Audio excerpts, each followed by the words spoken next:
Our world continues to change and push us in ways we have not been challenged before. On this show, we talk about these challenges, how to be aware of them, face them, and overcome them in your life.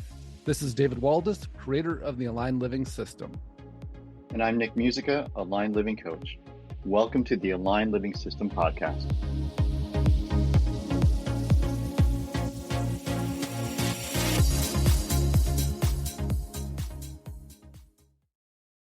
Welcome to the Aligned Living System podcast. This is David Waldas here with Nick Musica.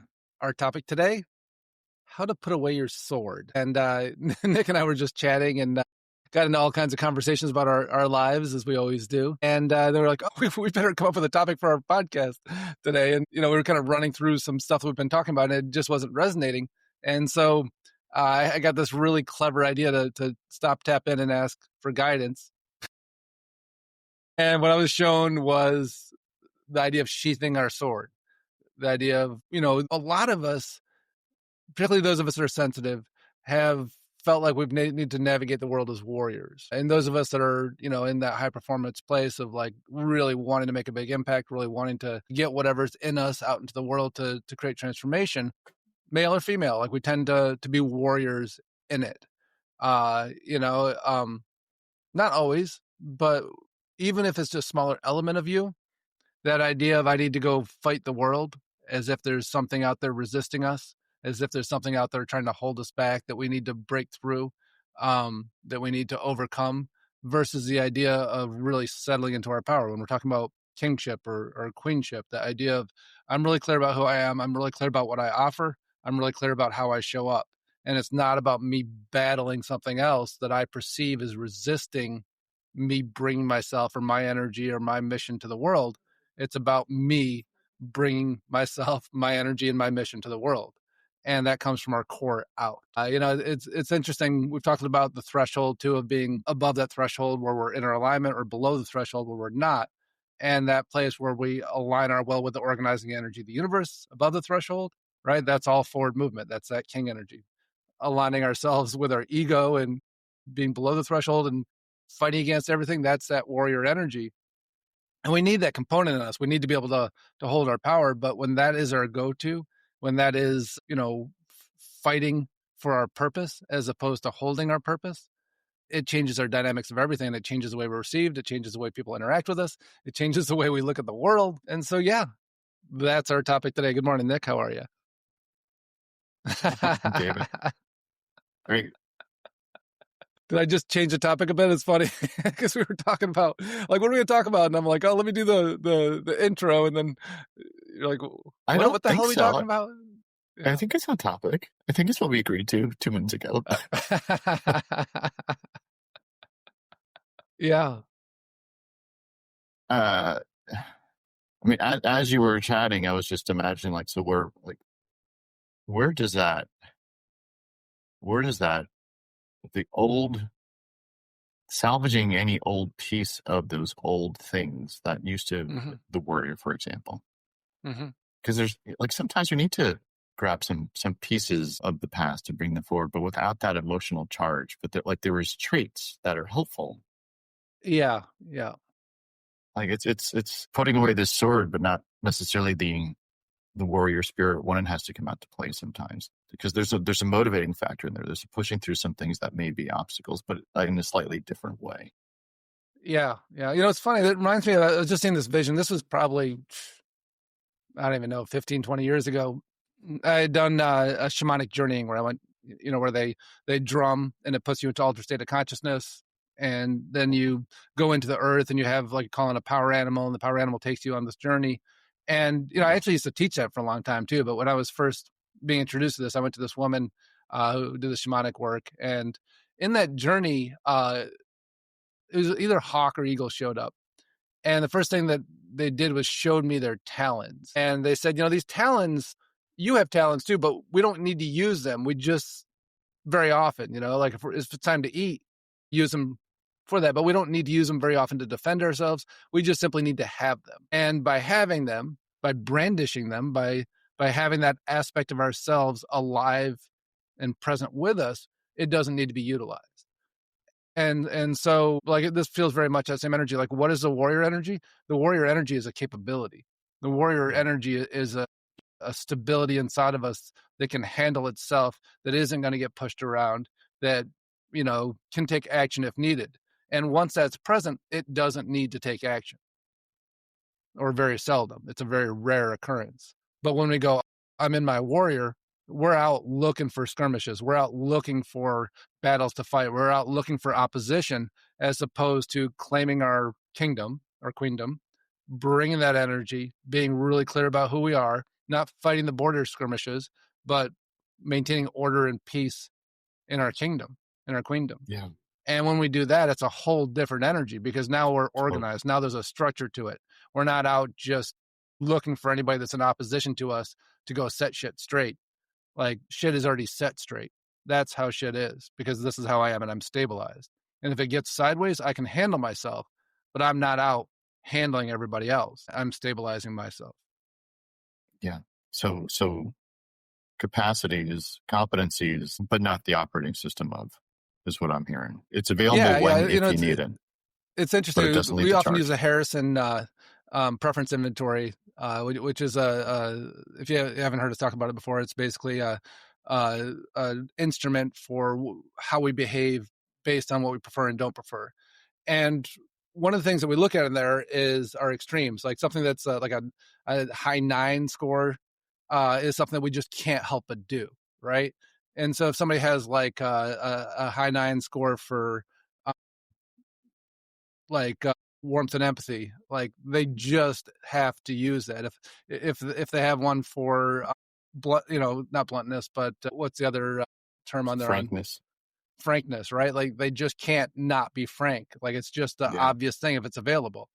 And so we end up being a bit lopsided. And if our warrior energy is always trying to prove itself, is our go-to, like, there is no shortage of battles in this world. And I know, because my warrior energy was a 9-10, it was like this world needs to be corrected. This world needs some resetting, and, fighting border skirmishes all the time versus going like, well, what if I just bring it all back in, stabilize it inside myself, and actually have that be my peaceful kingdom? Yeah. And that's very different. And having the capacity to step up when needed, a lot makes it so it's such a rare occurrence. Yeah. That's such a fun way to think about these archetypes, because there's life themes in the Harrison. Like, there's 5 behaviors that really drive who you are and what you do.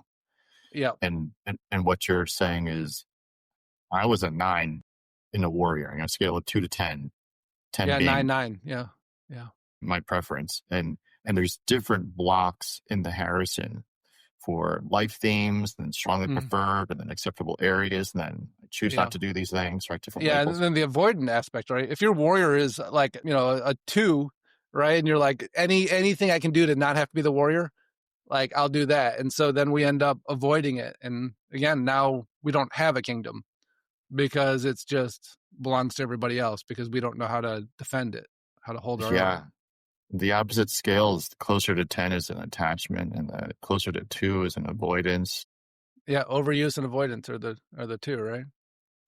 Yeah. Right. And so, those classic 4 archetypes, and if you've ever read that book, King, Warrior, Magician, Lover, it's an old book, but it's so good. And, when I think about like the archetype of the warrior, absolutely, that was my 9-10. The magician, of course, like, that's part of me. And then the magician or the lover, you think of like the poet, the kind of floaty, the one that's in the flow of things and emotional. Like, those were all, very familiar places for me. And I avoided the king energy because I looked out in the world from my warrior perspective and said, it's a mess out there. I do not want to be in charge of that world. I'd rather fight that world. And that was a misperception, because when we're the king, we're not out in the world of chaos. We're creating a kingdom that is not chaos, if we're doing the king in a healthy way. I mean, some people claim the kingdom in their trauma, right? Because that's where, their king is a 9-10, but they haven't resolved all this other stuff. And so the kingdom that they hold very clearly and very strongly is a kingdom of chaos. It's a tyrant leader. But when we've when we've learned to stabilize that, then we can go, oh, like, yes, it's so important that I have this warrior energy. I'm so glad I do, but I don't need to lead with it. It needs to actually be in reserve for when necessary. And it needs to be self-evident so that my kingdom is secure, but it does not need to be exercised. Yeah. I was just imagining the king at a score of 9 and warrior at a score of 9, and does that create tyrant? Yeah, Maybe. yeah, absolutely, Maybe. right? I have to be in charge, and I'm going to do it. But if my magician and my lover scores are lower, then it's like, yeah, I mean, it's really fascinating to look at it through that lens of the. It'd be fun to create some graphs of that, right? Yeah, it would. And all the behaviors, each one of those brings in. Yeah, super relevant.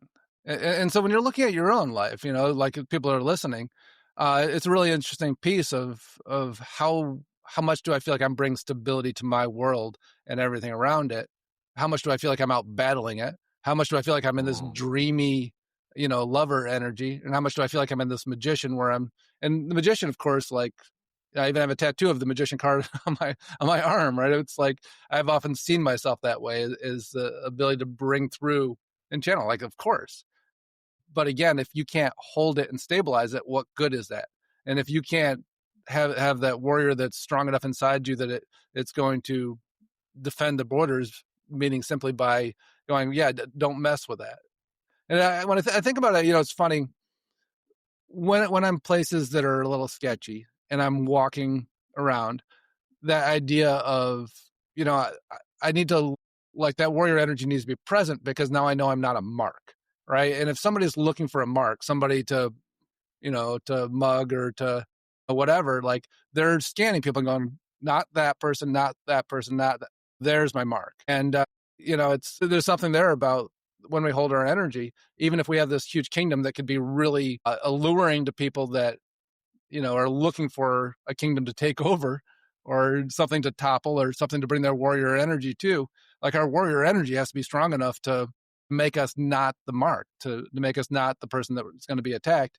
But just by having that, it's, I guess you could say, it's like what has happened with the nuclear weapons. It's like the safety of everybody, the assured destruction that would happen keeps people from exercising it. Like, it wouldn't work out well for me, and so I'm not doing this. And that sounds kind of dark, but it doesn't have to be dark.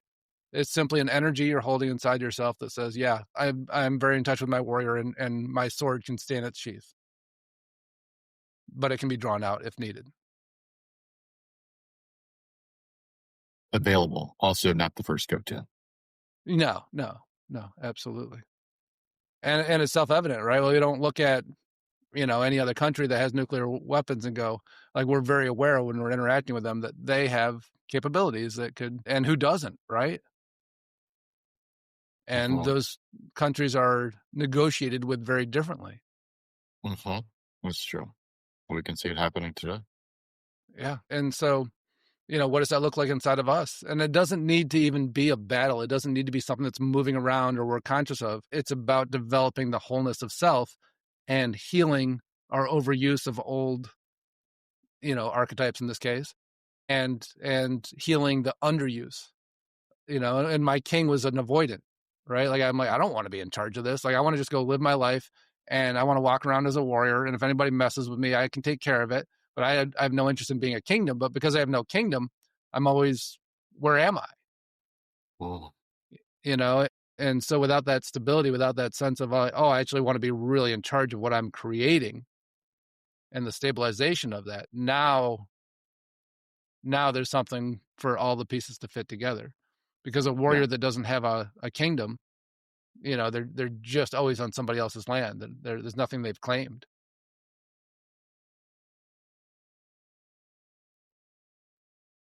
It sounds like a way more productive way of organizing yourself and moving through things. Yeah. And if we've claimed a warrior or a kingdom without a warrior aspect of ourselves, we're always trying to get everybody else to defend us, or we're becoming the victim, or we're playing all these other games to get other people to hold our kingdom or to not touch us, or we, sue people, or, whatever we do because we think we deserve something that we don't know how to hold. And so we do it through, questionable means. And so that's why these the four archetypes fit balance, together so well, is they're all necessary. each and every one, and then the awareness of Mm-hmm. who's at play at any point in time and for what reasons are they, and the imbalances of one over the other when they show up, if we tend to lean on one more than the other. Yeah. And I think that is the irony. Like the warrior is the one that most needs to be self-evident and least exercised. And that's a really interesting thing too, especially for those of us that felt like we didn't have a kingdom. And so our warrior energy was, our go-to. And that was mine.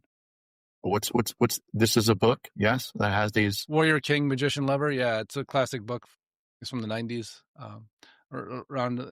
It's written, I think, for men, but I think it's really applicable for women as well. As part of that, as Robert Bly, he didn't write it, but it's like that time when like Iron John was coming out in the early 90s, and all that men's movement was starting, of just getting in touch with our role here. And there's a lot of it that's still very applicable, probably more so than ever, actually, because we live in a world where people are not taught to create their own kingdom. They're taught to fight over scraps. Yeah. And how do we do that? By having emotional needs that are overwhelming, by, being upset, by being offended, by all these things. And then nobody's in charge because we're just all upset about everything. And what does a warrior energy look like that doesn't know how to hold its power? Like it becomes, a terrorist. It flips the table at Thanksgiving. It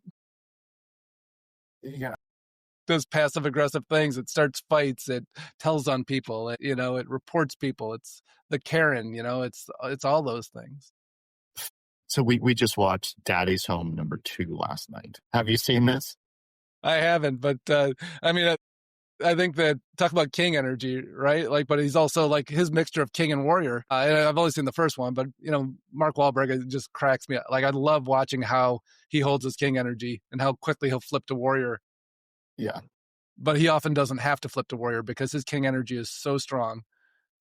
But it's also so toxic in the way that he does those things in those movies that makes it hilarious. But it's so fun to watch him. Yeah. So yeah, go ahead.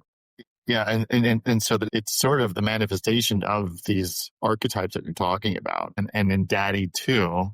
And so it's Will Ferrell. So it's basically Will Ferrell as the oversensitive dad, and then you have Mark Wahlberg who's the as lover, and and Mark Wahlberg is just like rough, and I'm just gonna take what I want, dad. Yeah, and if it's not right, I'm just gonna beat you out, type of thing. Yeah, and they have to figure the shit out. To figure it out between themselves, because there's kids involved. And so you start to see those behaviors starting to bleed off one into the other. And then there's a new dynamic that comes in Daddy #2, which is Mel Gibson, who is Mark Wahlberg's dad. And that's fun. That's well cast. Yeah. He comes down as escalated. Yeah. And even rougher and even more poking fun at the situations, and Will Ferrell's and dad probably doing the comes same thing to through. Mark Wahlberg that that's right. Mark did to Will. And so you just see this him. different level, this more extreme version of who are now the sons, right? Even more toxic. More toxic and more soft. And then you see the origin of where it all came from, and then you have compassion for him and all that. And it all sort of gets mixed up in this big stew, and in the movie theater, everyone's just involved, and all their traits are coming out, and it's just a mess, and everyone's under pressure. Yeah, but it's the cliff notes, if you would, to the book you're talking. Yeah, exactly. It's the humorous version of it, right? And either one you go, that doesn't work. Also, that works. That doesn't work. Also, that works. But it's just too extreme. Yeah. And so the value of us talking about all this, right, too, as we kind of pull it all back together today, is really for us to look at these aspects of ourselves and go, what am I leading with? What am I overusing? And anything that gets overused gets out of whack. And we tend to, just like in the Harrison, we undervalue what we consider to be the opposite, right? And so the king probably undervalues the lover, right? Which is like that sensitive part, the soft, like Will Ferrell and Mark Wahlberg, right? Like, of course, they look at each other as through the lens of there's something wrong with you. And what does it look like when it comes into balance? What does it look like when we have both? And how well that can work, and how imperative it is for healthiness, and to be a warrior without being a king, but to be a king without being able to hold your kingdom. Like, how do you do it? You become a tyrant. You undermine people. You become a victim. Like, and how do you be a king and a victim at the same time? Like, well, you're just always making anything anybody steps into your kingdom with, this attack on you, and that, everybody needs to get involved. It's how people got canceled for that whole movement of, right? Like, it's all, none of it's being responsible for ourselves. And yeah, I feel like this is just the edge of that conversation. And it's a key part of what we do with aligned living, because that has to stabilize inside of us. And if we don't have that stabilized sense of self and the ability to hold true to it, and the ability to inside of our kingdom access all these other parts of ourselves and hold that energy unmistakably, none of it works. And so that's why it's a system. That's why it all fits together. That's why all the pieces matter. Because just being a king without being able to be a warrior, or without being able to be a magician, without being able to be a lover, or any of them in isolation, doesn't work. And of course, we have our natural go-tos, but it doesn't work if we don't develop the other aspects of ourselves and value them. Yeah, and bring them out to play when it's time for them to come out to play. Yeah, awesome. Well, thanks so much for listening, and hope you all had a great Thanksgiving. Ours was yesterday, and thanks so much for listening. We'll catch you all next week. Hope this was food for thought, if you're still hungry. All right, have a good one. We hope you enjoyed listening to today's podcast, and if you did, please subscribe so you can catch the next episode. If you want to learn more about the Aligned Living System and how it could support you in your life, check out davidwaldas.com.